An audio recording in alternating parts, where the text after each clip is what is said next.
देखेला तरस जइबू गोरिया रे मरे जाइब जहिया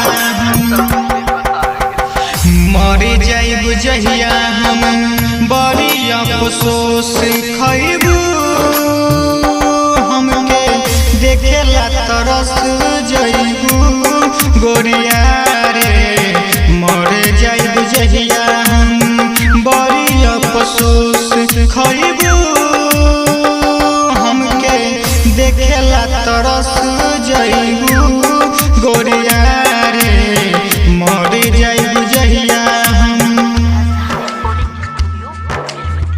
देखेला तरस जइबू गोरिया रे।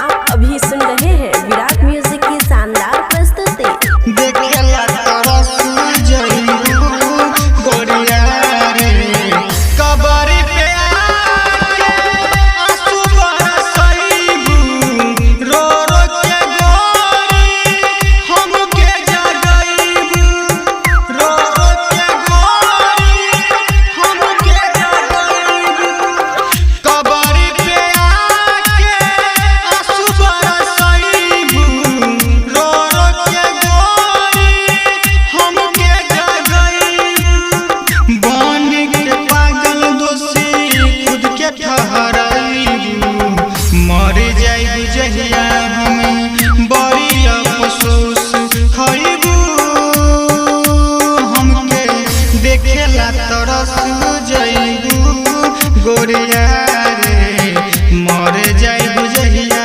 हम देखेला तरस जइबू गोरिया रे।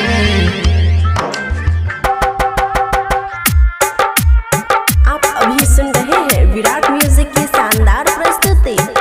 देखेला तरस जइबू गोरिया रे राइटर बारूद के मीठी सब कहानी केकरा से करबू दिल के बतिया रानी केकरा से करबू दिल के बतिया रानी राइटर बारूद के मीठी सब कहानी केकरा से करबू दिल के बतिया रानी रो रो के कहे कमलेश रसीला मर जाइब जहिया हम बड़ी अफसोस खइबू हमके देखेला तरस जइबू गोरिया रे मर जाइब जहिया हम।